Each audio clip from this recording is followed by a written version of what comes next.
to welcome everyone again, as folks are trickling in, to our webinar, Building Community Resources for Mentorship, which is part of our Professional and Leadership webinar series. My name is Dr. Elizabeth Aguilera. I am the Director of Programs at SACNAS, and I'm so glad that you're joining us here today. As Desiré mentioned a little earlier, please take some time to introduce yourself, where you're joining from within the Zoom chat feature. In addition, joining us today is my colleague Abby, who will be monitoring and providing support in the chat.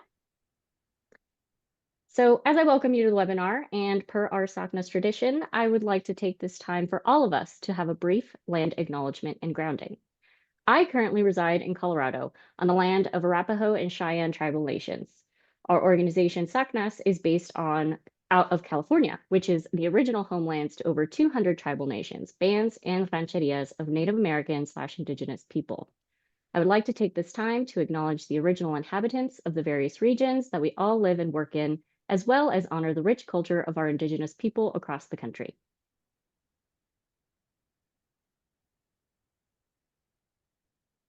Before we proceed, I'd like to share some guidelines for today's webinar. First, I'd like to remind everyone to use the Q&A feature within the Zoom. This will allow our moderator and speakers to view your questions. In addition, please be polite and respectful while asking questions within the Q&A feature and also within the general chat. And as always, if you haven't done so already, please feel free to share your name, institution, and location when asking a question or in the chat. At this time, I would like to introduce you to our moderator, who is Desiré Whitmore, Director of Learning Experiences and Staff Physicist Educator at Exploratorium, and the current chair of the SACNAS Leadership Initiative Subcommittee. Welcome, and thank you, Desiré. Thank you, Liz. Hola a todos. I'm Desiré, and I am so excited to be here right now. I'm actually calling in from an Airbnb because I'm at a conference. So I'm on Kumeyaay lands, which is in San Diego, California, at the very bottom of the state. Real good place to be. And I'm super excited to introduce you to our amazing panelists all about mentorship. I won't go into my mentorship experience. We can talk about it later, but we are really here to focus on Anitza, Ariel, and Jason's experience. And so first off, I'm going to introduce Dr. Anitza San Miguel. She is actually a scientist, educator, and author from Florida. And Homegirl wrote several books, which are journaling tools as well as inspirational books. So she is today's inspired leader and today's inspired Latina, which is amazing. And she has so much to share with us about her mentorship and coaching. Do you want to say hi, Anitza? Yes, good afternoon, everyone. Super, thank you for the introduction, Desiré, and super excited to be here to talk all about mentoring, which is one of my passions. So excited to be here, everyone. Thank you. And next up, we have Dr. Ariel Vaughn, who is also a badass chick. She's an Indigenous woman from Northern California, first-generation college student, community college, just like me. She's amazing. She was a GRFP fellow. Now she is a professor at Cal State Channel Islands, and she focuses on chemical education research and trying to help students feel more included in chemistry and understand the world around them through the beautiful world of chemistry. Do you want to say hello, Ariel? Muchaksakosh kani oyoshe Dr. Ariel Van kani laksham hililu kani ucham tangvangar kuchiam. So hello everyone. Thank you, Desiré, for the wonderful introduction. I'm Central Sierra Miwok. I just introduced myself in the language, and I'm really excited to get to talk to you all today about mentoring. Awesome. Thank you, Ariel. And next up, we have Dr. Jason Dole. Doles or Dole? The last one, Doles. Doles. Okay, thank you. I'm sorry. I should have asked before I started. It's all good. Okay, so we have Dr. Jason Doles. Now, he is a professor of anatomy, cell biology, and physiology. And he does work on skeletal muscle wasting and stem cells and tissue regeneration. But also, he's a committed mentor and an advocate for inclusion, belonging, and well-being. And so, would you like to say hi to the audience? Yeah, no, hello everyone. It's really exciting. Yeah, super excited to be here. And I'm not a badass chick, but I'm really excited to be on this panel. Yeah. But you're a badass dude in Indiana. How about that? Oh, Indiana. Yeah. Yeah, I'm sorry for you too in Indiana. Um, so from there, I'm just going to pass it to our amazing panelists and have y'all take it away. Thank you.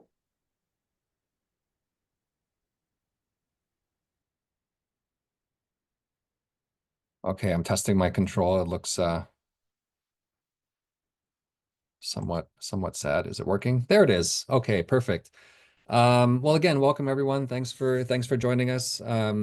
So the three of us have actually prepared only maybe about 20-30 minutes worth of stuff. So we're hoping that you have a lot of, great questions that you can ask along the way, or at the end, and that we can have a nice discussion, not only about our experiences, just about but perhaps about things that have been that work or haven't worked in our past or at our institutions, and hopefully this can be a really enriching discussion. So again, really thank you all for being here. I know it's, everyone's busy, and to take the time out of your day to be here is not trivial. So thank you for that.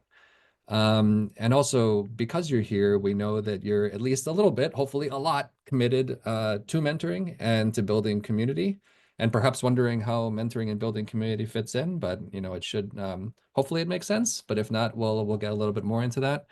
And then again, for being willing to participate in discussions that we hope are part of the larger effort by many to transform academic cultures to be more inclusive, all around. So just a little bit about what we're going to do today. We'll just provide a little context and background, why we care about inclusion and belonging and building community, why mentoring. Each one of us will go through and share either a little bit about so our mentoring journey, or share a little bit of insights from some of the mentoring experiences at our institutions or places of work. We'll just touch a little bit on next steps and how we can maximize the impact of our mentoring experiences, and then we'll open it up for anyone to chat and to share or ask us questions. Yes. Can I pause you for a second, Jason? Remember we had the whole screen, and then Liz is like chilling in the corner, but now Liz's little block is blocking the slides for some folks, and so hopefully we can change that. Yeah, Uh, I can't do that. Maybe Liz can do that yeah, while we're gone. Actually, that might be good, because I think some of us, hey, perfect. Thank you. Okay. thank you. Perfect. Yeah, I was wondering, I was kind of covering something I was going to say, and I just I froze for a moment trying to figure out what exactly that was. Okay, so a little bit of, oh, now I don't have control again. Sorry. We live in 2025. Now the slide seems too large. What? That's interesting. It's not Okay, on my that computer. worked, and I think I Okay. did that. So, Okay, great. I mean, why should we care? I think that's a good question. That's always something that we, trying to talk about the importance of what we're doing when we're trying to convince others to join us is, a big thing. And while I hope this is not, the first time anyone has seen this, I think a lot of us can appreciate the fact that diverse and inclusive teams are best positioned to be effective and agile problem solvers. They're largely more productive, and in many cases are far more innovative than teams that are more that are more homogeneous in nature. And again, this comes from lots of data from the private sector, academia, government, all sorts of different sectors. So it's not like something that should be too much of a shock for folks. But I think something else that's important to note, besides just the functioning of the team, is that perceptions of inclusion and belonging have long been linked to increased retention and persistence wherever you are in any workplace. And together that leads to a much stronger workforce. And I'm not sure why the font size has changed there. It's not like the small things are less important than the big things. It's just that maybe the way the slides came through. But beside, so on top of perceptions of inclusion and belonging, we, and lots of others believe that mentoring can promote inclusivity and belonging by fostering, one, connections and building relationships. It provides support for those who are coming up and more junior in particular areas of study. And then third, it breaks down barriers, especially in a lot of places, including academia. There are pretty steep hierarchical barriers that separate, students or trainees from faculty, and et cetera, et cetera. And, by enhanced communication, transparency, and perspective sharing through mentoring relationships, we believe that can help to break down barriers. And importantly, for especially folks on the junior side, but really for all parties involved, especially those, even if you're a senior person who's been at a place for 30 plus years, if you really start to develop those relationships, you can really enhance your own self-efficacy and that of those around you. So again, we see mentoring as a key mechanism, just like a key way in which we all can transform academic research cultures to maximize innovation and impact.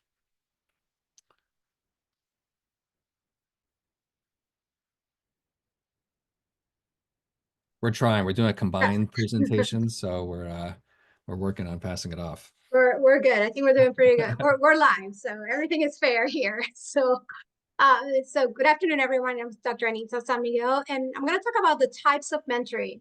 I do remember when I did my dissertation, approximately been 16 years ago, plus or minus 10 or so. It was about the lived mentoring experiences of Latinas scientists and engineers, and I talked about 3 types of mentoring of models: grooming, networking, and e-mentoring. Can you believe that? E-mentoring at that time was like a thing. It was like it was emerging, because I went back to my dissertation and I wrote, this method is emerging at this point. So, but over the years, of course, time has passed. So we do still have that traditional one-on-one relationship in terms of mentoring. We have and usually the traditional format, meaning the senior mentor and the junior mentee. We got the peer, similar experiences. It's more of that mutual support. Back in the day, I called it the networking. Virtual, as we know it, is that use of technology. Today, we get to do this webinar. Mentors around the country meeting with their mentees all along different platforms has made that possible, right? Being virtual.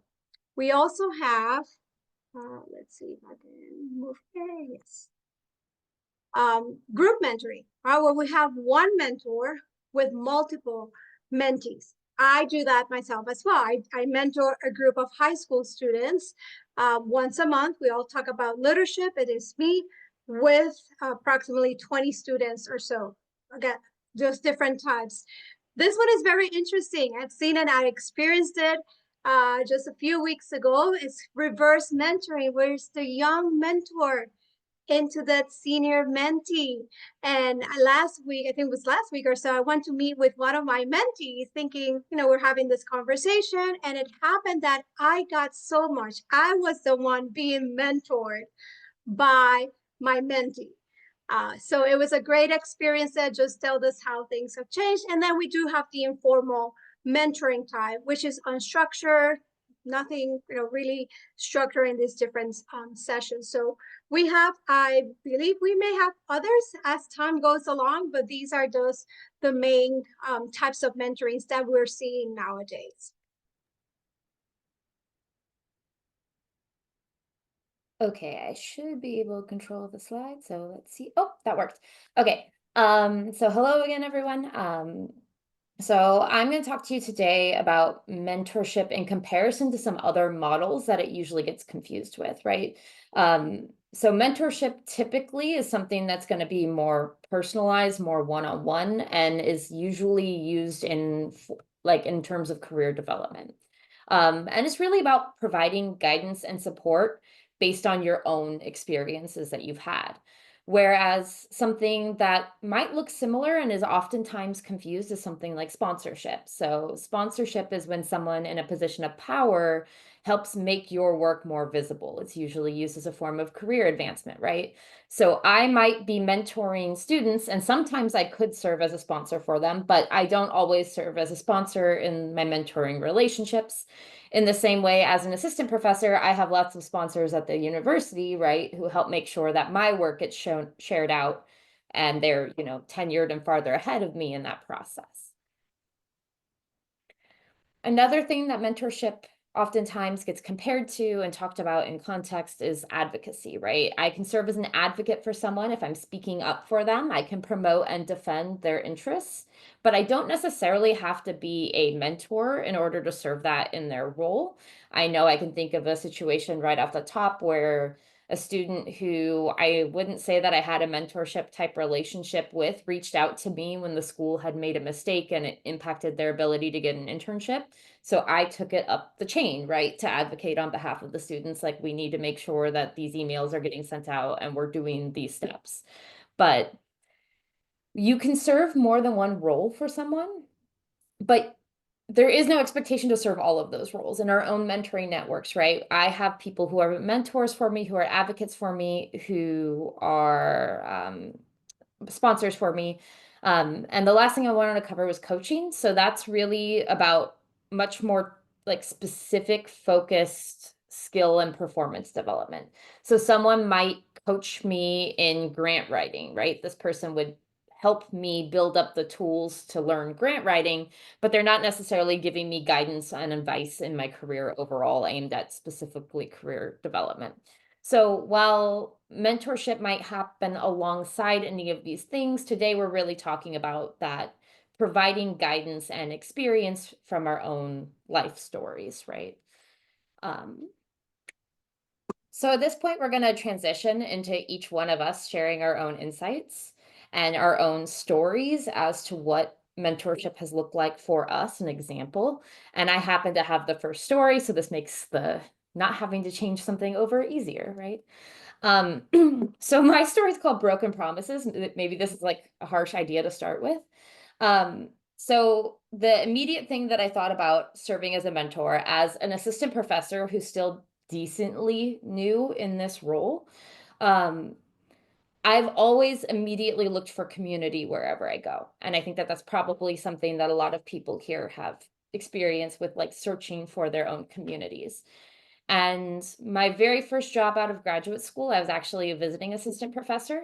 And I remember interviewing there and them explicitly telling me all about their SACNAS chapter. So I was super, super excited to come onto campus and step into a mentorship type role at the SACNAS chapter, mostly because it would give me a community of students who are like me as a professor. It's a different role I get, but also like other faculty, right? And so I was really looking forward to that. And I got on campus to find out that their SACNAS chapter had actually died during the pandemic, and they had told me that I had been there the whole time, right? So I got there, I really felt like I lacked community. I felt like I didn't have this networking tool that existed. I wanted to mentor students, and I could the students in my classroom, but this was a private institution with $60K a year tuition. It was a very different socioeconomic background than my own. And so I didn't immediately see how I was going to be able to contribute to community in that way. And I kind of felt isolated and lost. And so I realized there were like two things. I could either just kind of like wallow in that feeling and just mentor only the people in my classroom, or I could take the initiative to help build that community on campus. So I started talking to people and asking, like, what would it even look like as a mentor for someone to start a student organization? Because usually it's students who start a student organization. How can I do that as a mentor, right? So with the help of some other faculty members, I was able to build a community of students and a few other faculty. And I was only a visiting assistant professor there for a year before I got my tenure track job. And so it was really nice to get to build up this SACNAS chapter and then pass it off to another faculty member who got to continue it on, right? And I did the same thing when I got at Channel Islands. We already had a SACNAS chapter, which was amazing, and I serve as the faculty advisor for that. But I built up a Native American and Indigenous Student Association. So as a mentor, one of the things that I want to be in community with people and with the people that I'm mentoring. And sometimes we get in positions or places where those networks don't already exist. So I just want to encourage everyone to, if those things don't exist and you want them, to find ways to build that yourself. That's the end of my story. I can go to the next slide and pass it on. Thank you, Ariel. So today I'm going to share a little bit about my journey in terms of mentoring. And as you can see in the slide, right, from undergrad student at the University of Puerto Rico to postbaccalaureate fellow at NIH. And there at NIH, I worked for approximately 9 years, but it was there that I started to discover what really mentoring is all about. And I do remember just talking about informal mentoring.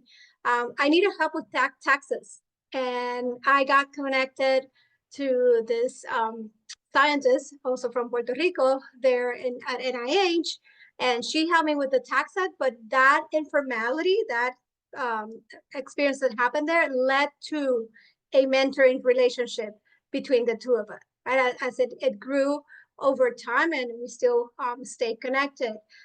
Going through that journey from NIH to the U.S. Patent and Trademark Office to higher education, I went through just different stages as the mentee. I really didn't know. It wasn't until I just started to do my doctoral degree in higher education administration that I started learning more, going in depth about what is really mentoring all about, and experiencing mentoring, the good, the bad, right, all of that, and how can we all learn from it.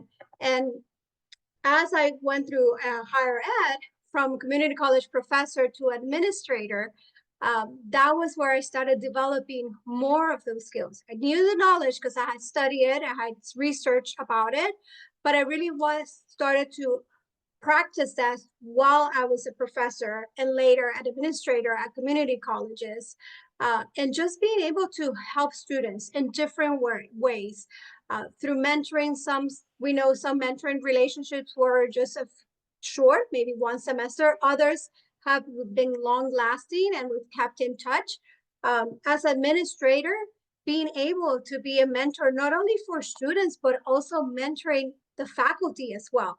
As faculty, we need that, right? And I don't know if perhaps some of you may be considering, or our administrator, you also could be mentor, not only to students, but to your faculty, junior faculty coming in, taking them, helping them, guiding them through the process of higher education, which we all know can be very complex at times. And then from higher education into entrepreneurship, as I moved into, has been amazing, because now it's like I have all this circle of mentors that I can reach out to in all different areas. My science background, my higher ed background, entrepreneur. I've met amazing entrepreneurs out there who are now mentors as well. And then I get to be mentors to students. So it's this whole symbiotic, right? This relationship that is happening there. But I think the one thing I want to share is the fact that, I want it to be real. It's one of those things that, and by real meaning, building the art for relationship.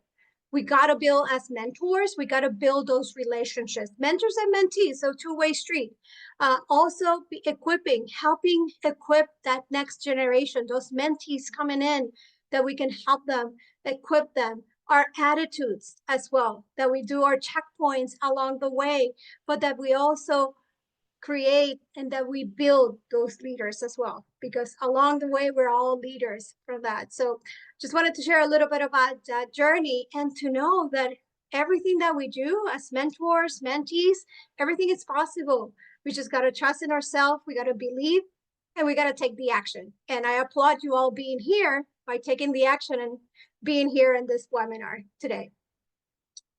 All yours, Jason.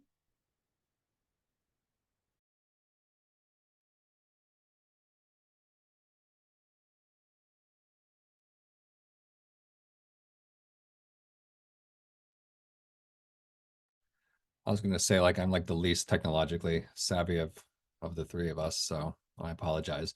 But well, and hi everyone again.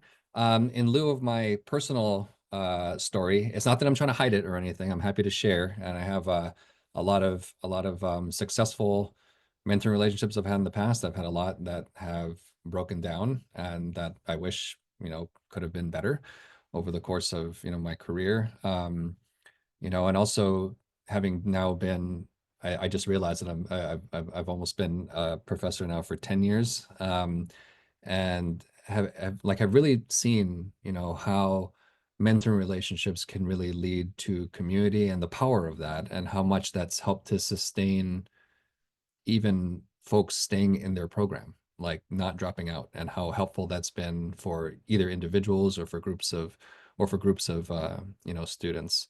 And I mean, I don't mean to be like even more sad about it, but I've also seen how unequal mentoring can be for different people. So a lot of us, maybe when we come talk in panels and everything, are often the product of positive mentoring, in the aggregate, experiences all together. And we've had the support, of people in the past, but there's also, a lot of people that continue to fall through the cracks because of just we have some infrastructure at a lot of places, but how it's applied and how people engage with different mentoring experiences is still quite variable. So I guess I just wanted to share a little bit with my time, a little bit about some of the ways we're trying to be, or at least I'm trying to be a little bit more intentional about the type of mentoring experiences that I'm involved with, because I've also noticed that a lot of the times we don't know if something that we're doing is impactful. So I think it's important for us to try at least to attempt to see if something is impactful, and also to not saturate the field too much. If we can approach mentoring in different ways, perhaps we can meet the needs of different folks. So hopefully these slides will be available for people after the fact. I'm totally open to that. So actually, it was great. Earlier, you heard what reverse mentoring was. We called it something slightly different because this was certainly reverse mentoring inspired, and we took to Patrice Gordon's model of reverse mentoring actually to coining of the term originally to is really the inspiration for our program, in that it challenges the academic hierarchy, which we see as a major barrier to promoting community across hierarchies now. So people often can form peer connections and everything a little bit more easily than they can form connections across different career stages, just because it's a lot more challenging, or maybe there's feelings of retaliation potentially, or there's definitely difficulties there. But so reverse mentoring is hierarchy challenging. It reverses the information flow, as Anitza mentioned earlier. And again, it can be focused or it can be open-ended. In some cases, like here in town, Eli Lilly has a reverse mentoring program where senior execs are paired with junior trainees from LGBTQ backgrounds, because they specifically wanted to have, to be able to understand the experiences of, of those employees from that background, because they didn't understand, and they wanted to create programming that was effective for them. So that was one of the ways in which they, helped to gather information and to engage different communities that weren't represented in leadership.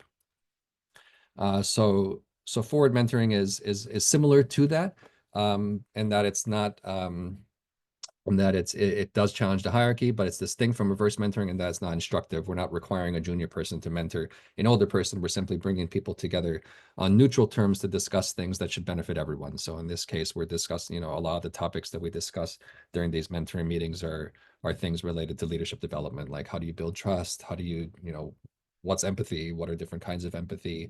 How do you, have difficult conversations, and those sorts of things. So again, the framework it's really meant to kind of complement existing mentoring programs. So we didn't want to reinvent the wheel. In many other cases, there's a lot of places where people can learn about these things, emotional intelligence skills, et cetera, et cetera. These series of conversations are really about self-directed and experiential learning, for people to practice what they've learned, now in a one-on-one relationship with someone who they never would have otherwise crossed paths with. So it allows them to discuss, we have prompts and all that. It allows people to reflect, and then because you meet over a series of meetings, it allows you to grow deeper in that relationship with them. So this idea of the cycles of connection, growth, and reflection really are the foundation of the program. And our hope is that, you know, we're helping to broaden perspectives and to increase a sense of belonging and connectedness through building relationships. Really, you know, I mean, even if you're a senior leader, you know, understanding more about the personal background of folks that you actually work with, and, you know, in an actual intentional way, not just like saying that we, you know, I understand you, or, you know, you bring it up in a conversation, but to ask questions, to be curious, and to really start to understand the folks that might be in your work units, et cetera, you know, is really, you know, helps to make you make better leadership decisions as a senior leader. We hope that it also enhances the leadership capacity and the cultural competence of both parties, really, because even some junior folks might not truly, you know, understand or appreciate all the things also that senior leaders are going through, and oftentimes there's a breakdown in communication or understanding that can get in the way of true connection. And then again, this is mostly focused on the junior folks to increase confidence and self-efficacy through practical skill application and reflection. So just a quick outline of what the program was. We match pairs, we have orientations and group activities to kind of set the stage. And really, again, the bulk of the program is in-person meetings where the session has a broad theme. Again, I said leadership and human skills focus, a lot of the same emotional intelligence topics that again, are kind of discipline agnostic. So we don't, you know, it's actually good. We try to separate people so they don't have conversations about science, because we don't want them to do that. We want them to actually talk about human skills. And then again, we provide materials to kind of help with those conversations, because it can be kind of intimidating if we otherwise let people go and freewheeling wise. Well, I guess those animations were meant to match there. But anyway, the pilot results, we can talk about quantitative data. I don't really want to do that. I just really wanted to share a couple of quotes of the qualitative feedback, because I think some of that's the more important than any of the qualitative survey feedback that we got, because a lot of times it can be arbitrary based on how people feel, especially since it's self-reported. But, you know, one person noted that it's made me more introspective about some things and more considerate about the way I'm approaching situations or plan to with future trainees. So that comment certainly, I mean, came from like one of the more senior folks. And the fact that we're now, you know, someone's walking away with this now feeling like they're more equipped, you know, to how to communicate better with future trainees.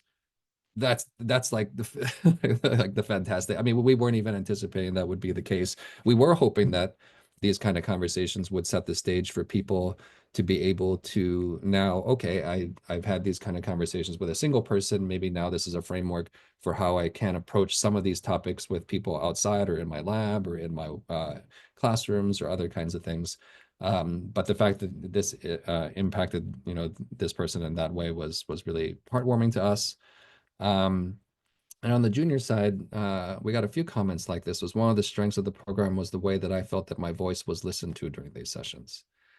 And I think something that was kind of shocking to us was the fact that a lot of trainees will go through their entire careers and feel like they haven't had their voices listened to or heard, like at all. Maybe, or maybe just like scientifically about their projects or anything else, but they weren't really asked, well, you know, how do you go about developing trust and building relationships? How do you do those things? Because just the fact that if you answer those questions, you're revealing, you know, who you are, and you're revealing a little bit about, you know, your beliefs and your and the way you approach certain situations. And the fact that we kind of instruct a lot of this more senior folks to, you know, we give them resources on approaching with curiosity and all that stuff too. The fact that they're able to at least, you know, ask and be curious in those sessions is probably some of the first time, or it was the first time for a couple of these trainees that they felt that their voice was being heard at all, you know, outside of a scientific, you know, context. So that's it. I mean, I'm happy to elaborate more on that. I'm sure a lot of us would be happy to elaborate more on our stories, but in terms of maximizing impact, so we all have stories to share. We all have programs we could talk about at our various places, but, you know, I think that this is something that, you know, we often don't think about a lot in terms of the career development or professional development space, at least as a scientist, at least I didn't. Was, you know, I approach and we publish about all our science and think about everything very scientifically. But when it comes to some of our, you know, maybe professional development experiences like mentoring things, we don't really have systems set up for how to determine if they're effective or not. And I'm not saying that any of the surveys or data I just showed you on the previous slide was, you know, the perfect way of assessing it, but I think it's good to be able to think about, if our interventions or anything that we're doing, if our relationships, even if you're even if you're just a mentor and you mentor people, like to actually ask for feedback from them about the mentoring relationship, I think is really important. It doesn't have to be a formal survey, but it can be, even just, asking, how am I doing as a mentor, I think is important. So you can even self-assess and to figure out if there are things you can do to improve. I think that's really important. We also think that it's really important in many ways. I think this kind of goes along with the last one, so I'll just put it up, is to really disseminate, your story, to disseminate your program, to disseminate, what you're doing in whatever way possible. That can be publishing, that can be, coming and being a panelist on webinars like this. It can be sharing it when you're going anywhere. So one thing that I like to actually do is whenever I give a scientific talk, whether people like it or not, the last couple of slides that I have of my presentation are usually about something I'm passionate about. And that often is, a mentoring program, something that I'm doing in the professional development space. And I will just put it there. And I've had some people be really, you know, shocked in a positive way when they see that. And then other people that are like, I don't know, the scientific purists or whatever, who are like irritated that I put something personal in the end of a scientific presentation or like a seminar. And to those people, I say, that's okay. But I think, the more we can get out our story and the more we can, share what we do is a way that we can, extend the impact beyond the individual mentor relationships that we have. And so I believe that is where we all are in terms of sharing. We want to, I mean, I guess we took up a little bit over half the time, but the floor is open. I don't know if there's stuff already popping up in the Q&A, but we'll just pop these questions up there if people want to share, or if you needed a place to start, but I'm guessing we probably don't need to if there's already things in the Q&A. Yeah, thank you. First of all, thank you all. Can everybody do the little clap react for our panelists? I'm gonna do it right now. Look, hey, there they are. Look, how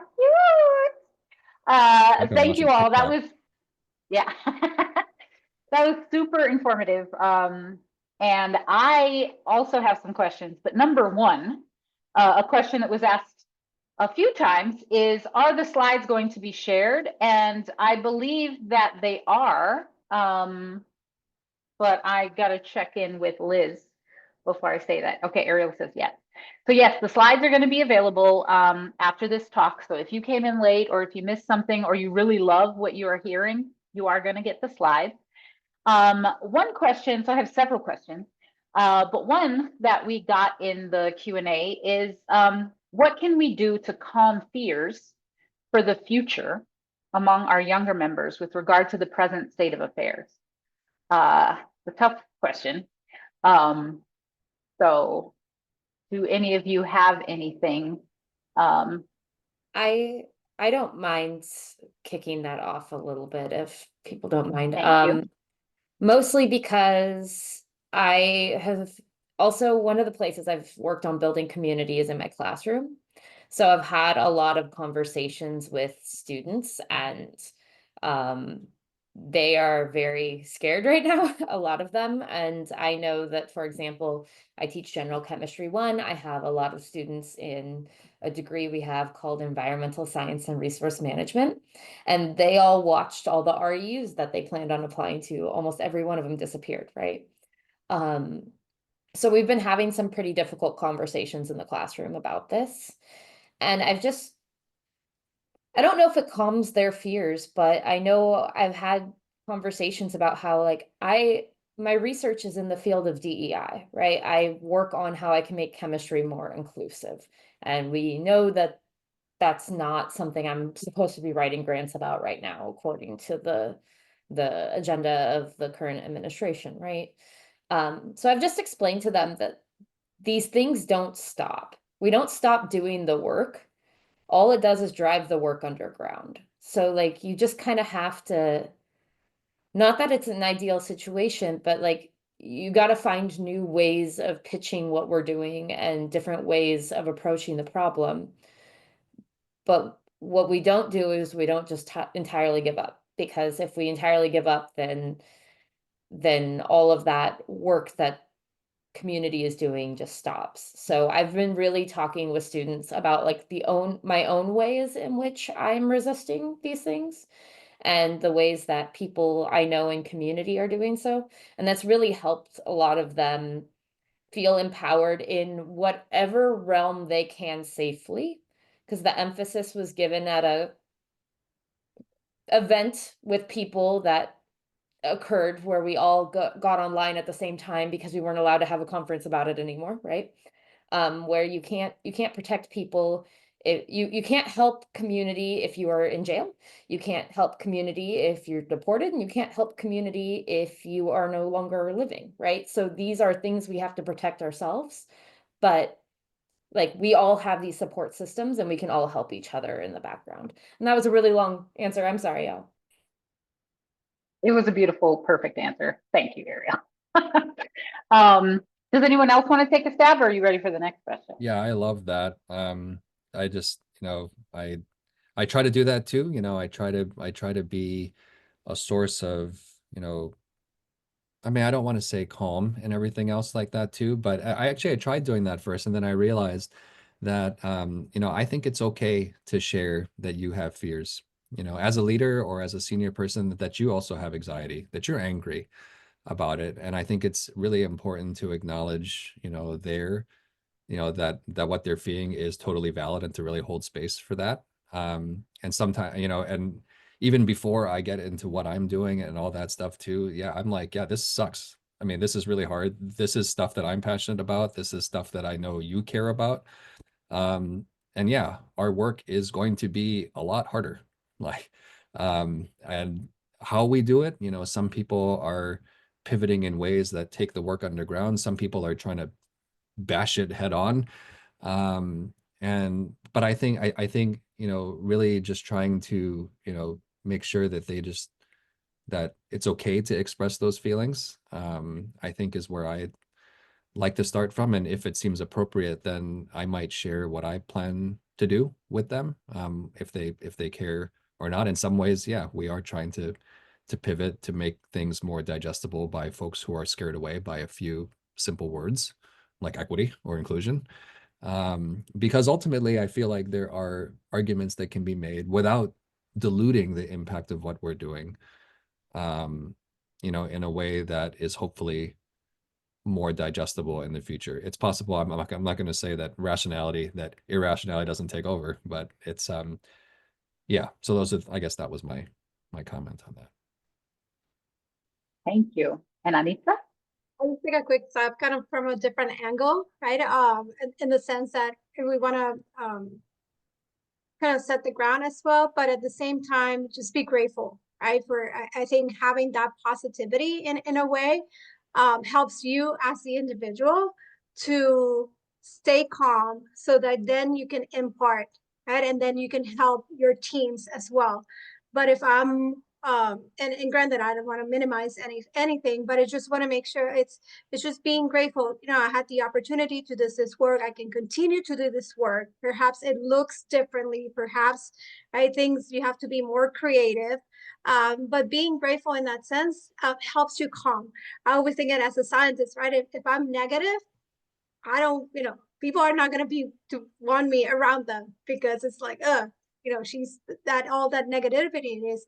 But if I try to look at from a different perspective and say, hey, I'm grateful I got the opportunity to do this work. It looks different. There are challenges, there are obstacles. We know that, but how can I then center myself and know, okay, this is where I'm going. This is where I was. This is where I am. And this is where I'm heading. I can help my team as well. And I can help everyone then move the work in a different way. So I just wanted to share that. Thank you. Thank you all. Now I got to tell you, you got some real good questions in the Q&A. Just a reminder to everyone, if you have some questions, please throw them in the Q&A. We might not be able to get to all of them, but I will try to answer some of them via texting, and you all can too if we are missing some. Sorry, the panelists can also answer them. But one of them is, do you have any advice for implementing a mentorship program outside of an academic setting? I work at a nonprofit tribal health organization in the research department, And I've found that researchers may think that it's not part of their job to work with students because we're not a university, or they just don't have the time and bandwidth to work with students. Do you have any ideas for how I can support researchers in mentoring or hosting students other than just helping with the administration? I can try to tackle that myself. Just thinking, and in my case, I remember when I was an administrator, it was really hard for me to mentor one particular student or 2 or 3 students. So what I decided to do, since I was part of some nonprofit organizations, that was then I was doing group mentoring. Right, it was just me, and once a month, I said I can commit once a month to do one mentoring session about about leadership, teaching these students leadership values early on in their trying to do high school students, and that has been one way, right? So I was able to share from my experience, meet the students, create that. It was not a it was part of a program that this nonprofit had. So maybe a way to start is just to have one mentor, right? Let's start. I always believe it to start just with one, and maybe gather that group of students and meet maybe once a month, and then slowly get another mentor. Right? I think when we all kick off at least with one person, it helps the others see. But understanding, I do understand the research, the responsibilities, the admins. I mean, you get bombarded from all over. But if we can all find, I think, as mentors, 1 hour, and I'm sure if I look at everyone's agenda, I can find at least maybe half an hour. If an hour is a lot, maybe half an hour to meet with a group of students virtual. Maybe let's start from there, do a virtual session and kind of start from there. And then eventually formalize it into a more formal program. Yes, thank you. And I would add on to that, like you just mentioned, the group mentoring aspect of it, I think you can also create a sort of group mentoring for these mentors. You can help them, give them some of the tools of what it takes to be a mentor, because maybe they're just uncomfortable with the idea of being a mentor because they don't know how to do it. And so you can work with several of them at a time and try to introduce these ideas to them, which leads to the next question, which is, the more I study about mentoring, I realized that I had a terrible mentee experience. That's building a big imposter syndrome about my mentoring abilities and my career in general. What tips could the speakers provide for this type of situation?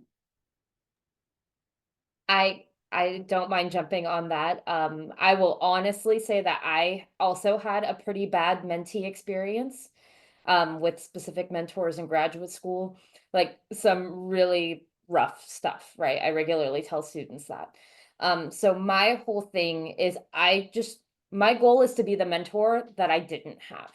So I just make choices, and I know that I'm not always making the right choices, but I'm doing my best. And I just try to support my mentees in the way that I wish I had been supported. And I know whatever it is I'm doing is better than what I got, even if it's not perfect, right? So I think giving yourself a little bit of grace, but we learn from every aspect of things, positive and negative. So I learned a lot of what not to do, not really what to do, but I just do the opposite of what not to do. And it seems to be working pretty well so far. So I'm also going to send my email in the chat on that answer. Like if you want to talk specifically, I'm happy to give more detailed advice given your situation. Thank you. That's amazing. And I want to remind people that perfection is not the goal. When we think about what the characteristics of white supremacy are, perfection is like number one. So the goal of mentoring is not to be perfect. The goal of mentoring is to share yourself and your knowledge and your experience with someone else and help them be better at what they want to be, so that's what I would say. Next question. Okay, there's like 3 questions about data. And so I'm going to try to like meld them all together because we only have 7 minutes left. But basically, number 1, do you have data regarding the outcomes of like your mentoring programs, like what Jason was sharing? Because what this person has felt in some universities is a huge bias against Latino students and professors pushing them outside the field, mainly Latino professors. And so it's this like, it's your own people sometimes, you know? And so she's wondering if implementing these programs, is it actually helping the community be strong and keep going even through the pushbacks? And I'm gonna add to that, there's another question, because I think they're connected, around, are we actually siloing by creating affinity-based mentoring programs? So having like Indigenous students being mentored only by Indigenous faculty, knowing that we don't have that many faculty. So how does this like affinity-based work actually affect and impact the students? And then the last one, which is very related to that, is can you discuss any research on the impact of gender and culture on mentoring? So it's really about like, how does your identity and your culture, is there data that you all know of that actually helps us understand better? Does affinity mentoring work, or can anybody mentor anybody?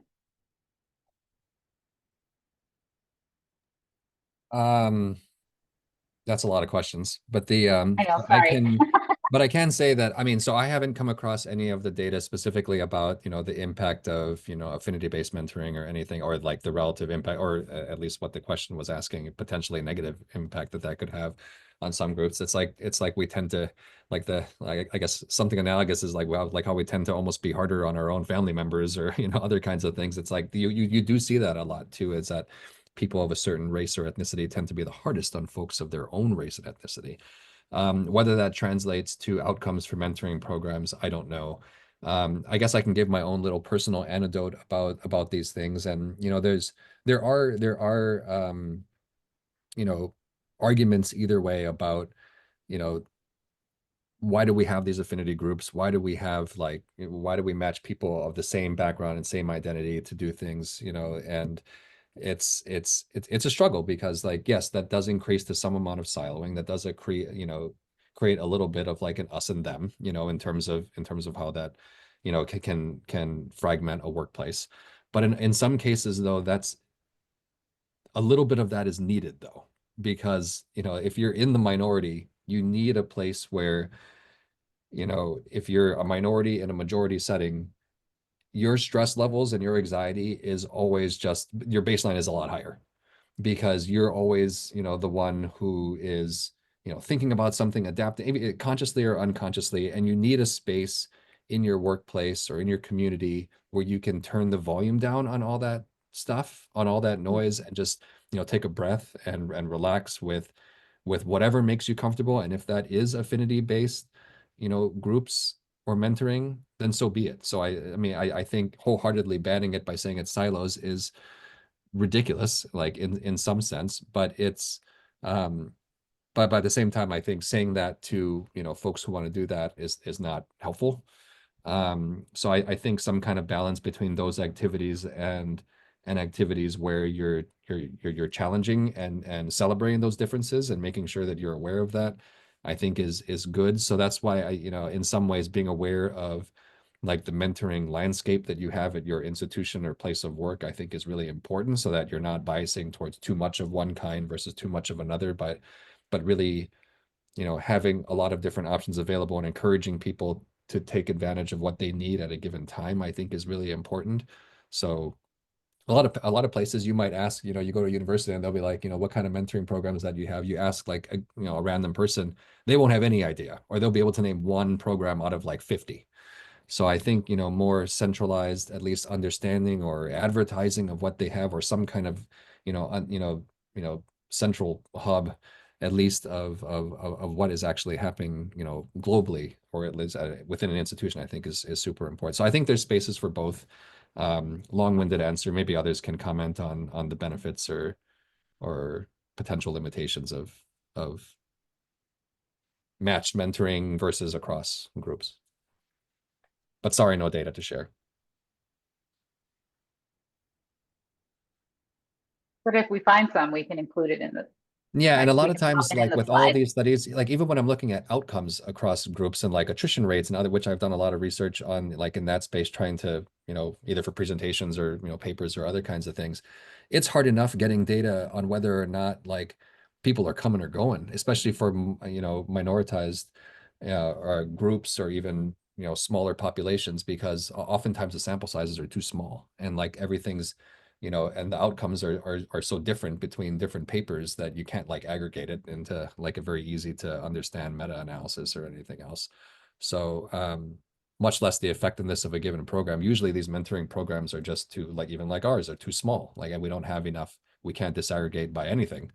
But I will say, if any place is going to have, data on that, it would be like society-based mentoring programs may have, the N to be able to dig into some of those questions. Like, I don't know if SACNIS tracks that and how long Sacred's been running or how long other similar mentoring programs have been running, either, again, like I feel like that's going to be your source of getting information about that, because they just have had more, flow through, I guess. And Yeah. Yep. Thank you. I will also say that while I don't have direct research to point you to, I do have research on teaching and education. And research has shown that Latino students with Latino teachers and Black students with Black teachers in their first several years of school actually have much better outcomes all the way through high school graduation and even college. And so having some like induction of your own culture from someone who cares for you and teaches you really makes a difference. So I can say that from the education standpoint, and I can share some of those references in the slides. And I think we're out of time, so I'm going to throw out one more question. Okay. Sometimes it seems easier to mentor extroverted people. How do we get at those people who are harder to reach? Sometimes your mentees don't always check in. Sometimes they don't answer your emails. How do you really grab onto those people? I'm gonna try to tackle that because I'm the introverted, although in the sense, I mean, growing up I was very introverted. That's my personality type as an introvert. But I had to learn to be if I wanted to move forward and do and advance in different areas, I had to start networking. And I think to help, one of the things that helped me to be out there and be more vocal, one was starting to network, going very different, at conferences, or maybe that was something at the college, at the school, different events, and just started talking. I usually had like one question or something to get me started. And for me also was, I think on that end, I was fortunate I had the mentors saw something in me that then they persisted. Right? They kind of, hey, Anitza, have you done this? Have you tried this? Or so, and kind of help me connect with others. So maybe, as I think through and talk, is being able to help them and checking in with them, right? And building that. I think for a lot of that for introverts, it's also building the relationship, knowing that I can trust you with something. If I can trust you with something small, then I'm going to open up and trust, a little bit bigger. And eventually it goes up. For me, was building those relationships as a mentee with my mentors, knowing that I could go, starting to identify my surroundings, knowing that maybe when they did not reply to my email, maybe they were too busy. Maybe they didn't see it. And I needed to follow up with them. So I think I've been on both sides as the introverted mentor, trying to reach out, for example, the extrovert, and vice versa, the introvert mentee, who is like, ooh, I don't want to reach out. I don't want to be seen as weak because I'm asking for help.